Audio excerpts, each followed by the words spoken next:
What's going on, guys? Faith the Tatted Hate here for another product review Friday. We're still working on the name. Bear with me. We'll get there. If you got any ideas, leave them in the chat.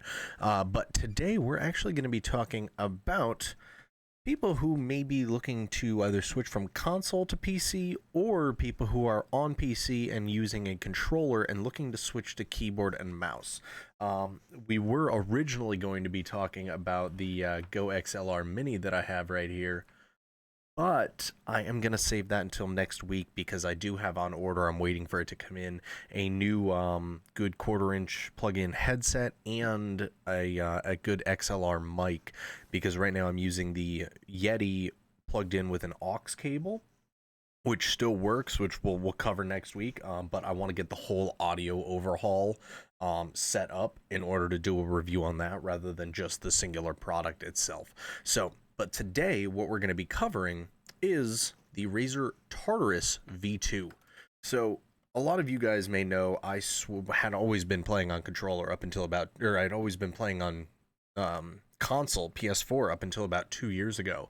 And then I switched to PC, but I was still using a controller. I had been using a PS4 controller, using an Xbox controller. At one point, I switched to a Scuff Vantage, which actually I really liked. But eventually, switched and made the full switch to keyboard and mouse. And one of the issues that I had was that a lot of keyboards just don't really have that much for ergonomics, for comfort, for long-term streaming. And, when you're playing an 8-hour stream, your hand starts to get kind of uncomfortable using a regular keyboard.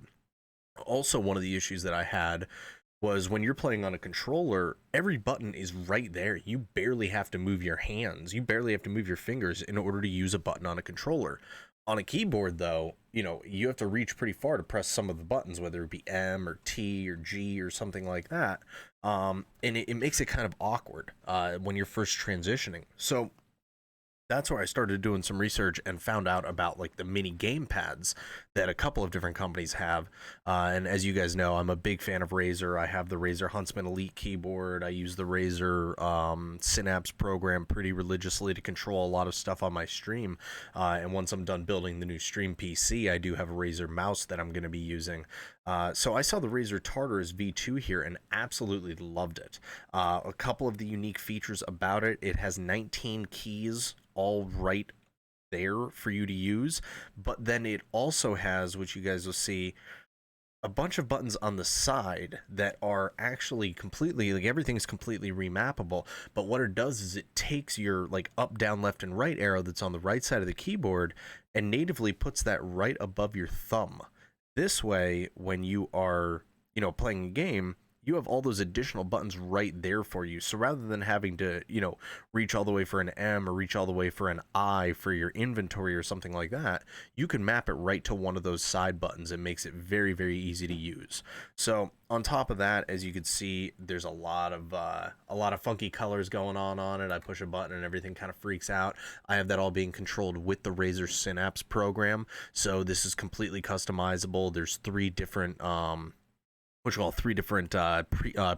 that you can have on it, so you can have it be for more than just gaming. I mean, you could have one for an FPS game, you could have one for an RTS game, and then you could have one that you have hotkeys or macros on for, doing video editing or Photoshop work or anything like that.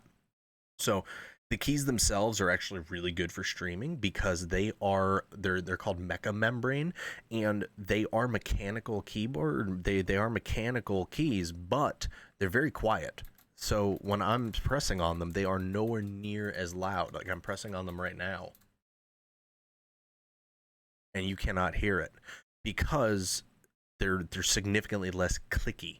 But they have a lot of really good feedback. They feel really comfortable, and from an ergonomic standpoint, the way that this is designed to fit your hand, like it molds right to your hand. So it's very, very comfortable to use. On top of that, it also takes up a lot less space on your key or on your desk as well. So when you're using it, maybe if you're a laptop gamer and you travel, you put this right next to your laptop. It takes up a lot less space than a normal keyboard does. So overall, like, this thing's absolutely fantastic. And you can also have that little extra knob there, almost as like kind of It's not the most useful as an analog stick, but it's helpful if you're making that transition from console to keyboard and mouse. So that was what I initially started using it for. Got okay with that, and then switched to the WASD for movement. So it was definitely helpful in a lot of regards there. Overall, it's something that's very comfortable. It is very useful from a I still even use it now, like to this day. I use it for Apex, I use it for Call of Duty, everything like that. Some of the only really limitations that I would say would be for any games that require a lot more mappable buttons to be used, like something like Tarkov or something like that, where you have a lot of different commands or a lot of different presets that you need to have in order to play it. It's a little bit more difficult because you are limited to only those 19 keys, the space bar, the up, down, left, right, and then the little button is for the alt key. And again, they're all remappable, but I typically just use it on the default. It works pretty well there. So, but like I said, overall, that's the product. It works really well. I like it a lot. I've been using it for about a year and a half now, actually. When I really switched over from controller. So I use this thing pretty much every single day. It's super durable. You can see in the images it's a little bit worn, but even still, like for using this thing every single day, sometimes 4 or 5 hours a day, this thing holds up great. So I definitely give the product a thumbs up, and I absolutely love it. If you guys like to see more videos like this, make sure you guys like the video and subscribe to the page. Also, feel free to comment down below if any of the videos help you in any way. If you'd like to see anything else, feel free to leave me suggestions or anything like that. Also, check me out live on Twitch Monday through Friday at noon and also at 6, with the exception of Thursday nights, and then weekends at noon, and then later on, usually around 8 or 9, we do some Jackbox games and community games and whatnot. So make sure you guys tune in for that. So thank you guys very much for your time, and I hope you guys have a great day. And if you do like this and you want to go for it, I hope it works for you. Like I said, it's a really unique product that really helps with that transition period that's kind of difficult going from console to a PC or controller to keyboard and mouse. So thank you guys and have a good one. Adios.